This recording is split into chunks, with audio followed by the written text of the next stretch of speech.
Bonjour à tous, je m'adresse aux élèves de quatrième qui vont rédiger leur première rédaction, où on appelle ça également une réponse organisée à une question problématisée. Pour cela, je vais vous expliquer plusieurs conseils méthodologiques et également des conseils de présentation. Pour commencer, donc, votre rédaction devra être reportée au propre sur une feuille double. Cette feuille double devra se présenter comme celle-ci, c'est-à-dire avec votre nom, votre prénom, votre classe, le titre donc de la discipline, la date. Vous laisserez également de la place pour le correcteur pour qu'il puisse mettre ses appréciations et vous reporterez le sujet juste en dessous de l'encadré. Vous sauterez des lignes, vous laisserez un alinéa de 2 carreaux pour reporter votre introduction. Moi, j'ai fait une grande introduction. Bien évidemment, en quatrième, vous n'avez pas besoin de faire une introduction aussi longue. Une phrase, 2 phrases, voire 3 phrases seront largement suffisantes. Mais pour ceux qui écrivent gros, ils devront quand même sauter des lignes. Donc moi, j'ai laissé la place pour une introduction donc importante. De toute façon, après l'introduction, vous sauterez plusieurs lignes pour bien séparer l'introduction du premier paragraphe. Le premier paragraphe, vous avez vu que là encore, je vais le commencer en laissant des alinéas. Et puis, vous continuerez votre rédaction à la suite de cette feuille double. Je vous ai joint pour cette première rédaction une échelle descriptive, donc avec le sujet exact et les recommandations, donc, mais également donc, les critères d'évaluation qui vont me permettre, moi, de vous évaluer. Si vous regardez bien, il faudra que vous fassiez bien attention à ces 2 dernières colonnes. Ce sont celles-ci qui atteignent les objectifs pour cette première rédaction.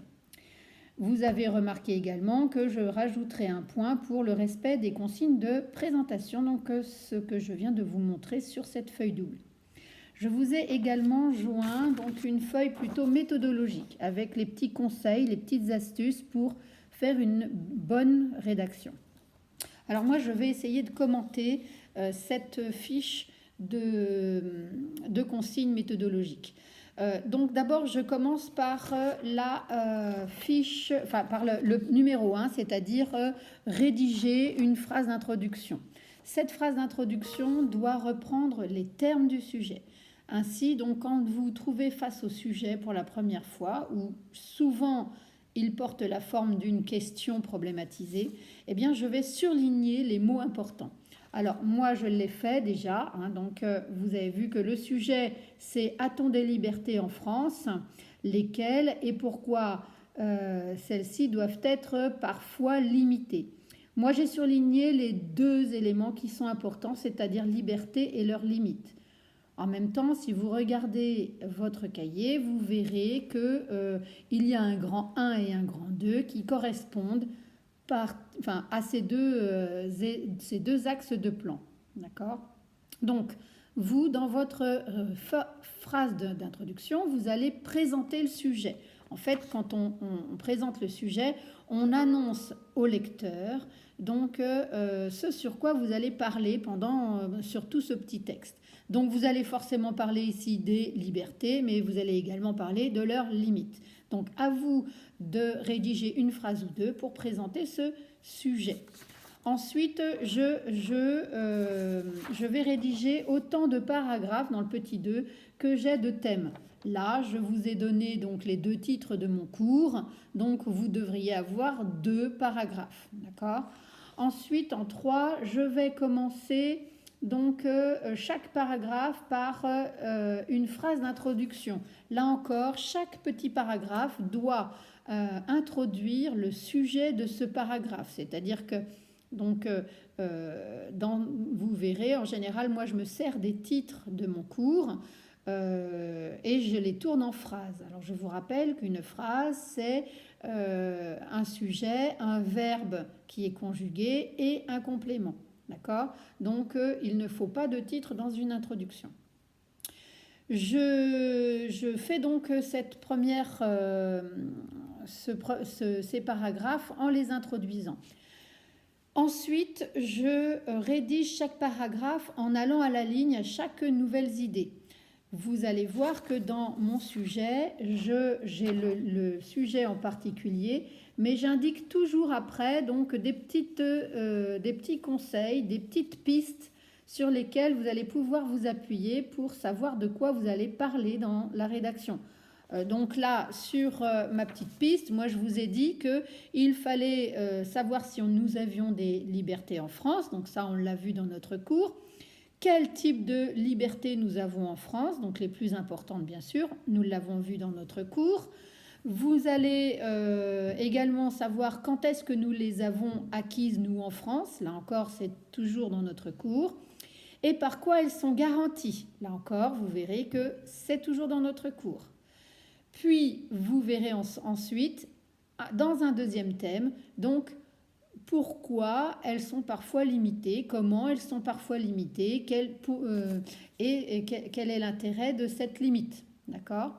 Donc, quand je vais rédiger ces 2 paragraphes, je vais utiliser également des connecteurs logiques. Vous les avez vus en français.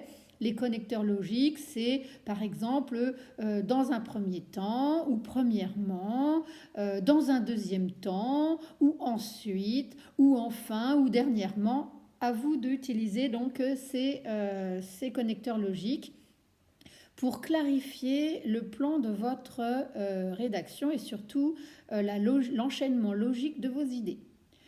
Je n'oublie pas également dans un 5e petit nuage, je n'oublie pas effectivement ici donc d'illustrer chaque idée. C'est-à-dire que je donne une idée, j'essaye de l'expliquer et surtout j'essaye de donner un exemple précis. Alors, soit c'est un exemple que vous connaissez dans votre vie de tous les jours, ou soit c'est un exemple que nous avons étudié en classe ou en cours. Donc là, sur les différents documents que je vous ai montrés, sur lesquels vous avez travaillé pendant la semaine de confinement, vous pouvez utiliser donc plusieurs exemples. Un exemple, une idée, une explication. D'accord ? Et enfin, pour finir cette rédaction, je peux finir par une phrase de conclusion, c'est-à-dire pour faire le bilan de tout ce que je retiens, qu'est-ce que j'en conclus, qu'est-ce que je retiens de tout ça, donc des libertés en France et de leurs limites. Ce n'est pas obligatoire en 4e, mais vous pouvez quand même tenter donc de faire une phrase ou deux de bilan. Donc voilà pour cette méthodologie. C'est pas une méthodologie facile, ça tombe dans cette période de confinement malheureusement, mais en même temps je pense que c'est un bon moyen de prendre le temps effectivement de commencer cette rédaction. Moi je vous rappelle que je suis disponible par mail, n'hésitez pas, même pendant les vacances, je serai toujours disponible par mail. Je vous laisse une quinzaine de jours pour faire cette rédaction. Donc effectivement, je vous précise tout ça dans mon mail. Je vous souhaite un bon courage.